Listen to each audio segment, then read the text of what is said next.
After Iron Man, Marvel Cinematic Universe is always in the top ranking in every aspect. Even the Avengers cast is Oscar-winning or Oscar-worthy actors.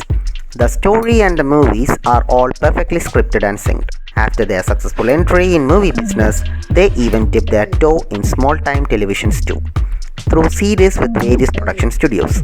Titles like Marvel's Agents of S.H.I.E.L.D., Runaway, Legion, and Netflix's Defenders. Until Disney has taken over the entire studio, and with that, we lost these precious gems. Through Netflix Defenders, Marvel entered to adults-only face profane dialogues and crime stories. Defenders comprises of small-time heroes with superpowers or insane warrior skills, and all in the back alley of New York City. So, let's have a ranking on top defenders and their storyline. Our top number 1 is Daredevil. Daredevil is about blind lawyer moonlighting as a vigilante to fight for justice in the streets of Devil's Kitchen. Similar to Batman, or you could say Batman itself, because the hero is literally blind but perceives things around him by other acute, sharpened senses, such as olfactory and listening skills. He is also trained in martial arts as the Batman, but minus the rich and high technology. When 2003 Daredevil released, actor Ben Affleck was in the lead. But the movie was not that hit, and also they gave an impression that he could actually see. But in the case of Netflix's adaptation, they didn't show that he could see, but instead the character itself has a blind man persona. Even during the fighting sequences, we can see that he is actually blind. It also showed the origin story of the lead character, Matt Murdock, who was played by Charlie Cox. Just like Heath Ledger was sidelined by his chocolate lover charm, Charlie Cox too has the same impression. Well, both of them were acted alongside in 2005 comedy drama Casanova as the promiscuous lover. But Netflix Daredevil is way better and perfectly executed, even from the hero's angle as well as the villains. It also includes blood and violence, crime and corruption, and the best part is the main villain, Kingpin, and he is taken down by the lawyer Matt Murdock rather than vigilante Daredevil as the season ends. And the series have successfully run for 3 seasons until the production closed down. Number 2 is Punisher. Punisher debuted in Netflix by season 2 of Daredevil. From there, it got 2 seasons extra. Punisher is a regular superhero, obviously an ex-army veteran, who lost his wife and child in a gang war. Then later he vowed to vanquish any crime-inducing syndicates. Punisher has adapted throughout the year with various actors, and those are all, let's just say, somewhat comfortable, until Jon Bernthal came into the mix.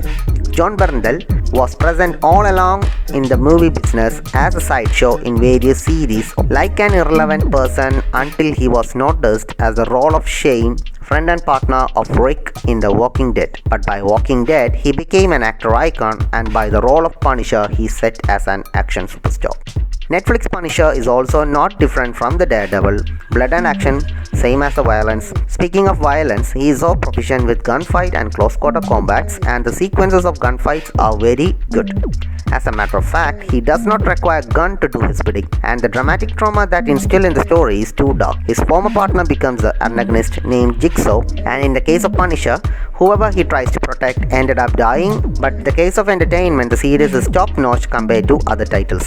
Number 3, Jessica Jones. Jessica Jones is a heroine who has immense strength. In the comic, she has the ability to fly and superhuman strength, something like Wonder Woman. But in the series adaptation, she starts her own private detective agency in Hell's Kitchen and says goodbye to being a superhero life due to some past trauma. Actress Kristen Ritter plays the alcoholic super detective Jessica Jones, and as an actor, she is so good.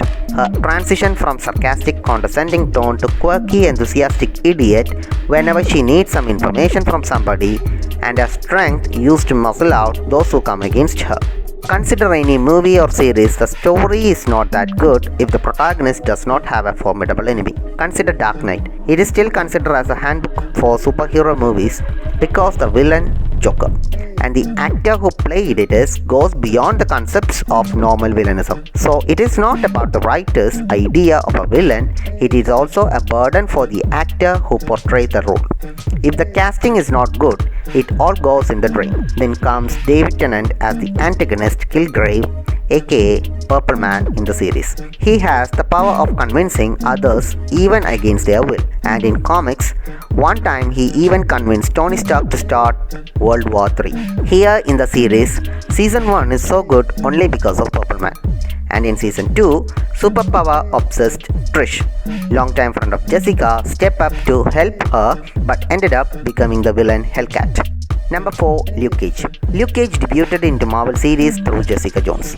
His thick armored skin and superhuman strength and an idea of non-violence doesn't go in line. He became the protector of streets of Harlem against drugs and corruption. He is one of the colored superhero and also represents the African American community. Actor Mike Colter was cast as Luke Cage along with Mahershala Ali as the antagonist Cottonmouth. Throughout the series, it is not the strength that discussed, it is about the power. The power to protect and control everything. And that is why the series is all about Luke Cage as a person, not the superhero.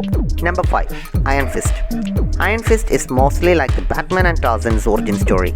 Billionaire orphan Daniel Rand, who owns a lot of companies and enterprises in New York City, also a vigilante fighter known as Iron Fist. He is also in possession of mystic force called Chi, which can summon into his fist and gives a colossal blow. Hence the name Iron Fist. But in the series, the story is not that bad. The arch-villain or villain group named Han is in play. To take down them, all the defenders comes in terms and become a rather small Avenger. Actor Finn Jones starring as this legendary superhero, but not that convincing enough. Also here, his comrade in battle becomes the enemy in the later story. The fighting style is good, other than that there is nothing much to offer. Alongside Finn, Jessica Henwick also plays an important role as the partner called Colin Wing. So that's it, each series has a lot of promising plot and epic fight scene, but as soon as the Disney take over, we can no longer expect any of them. But there might be a possible uprising of this character in possible future, so fingers crossed.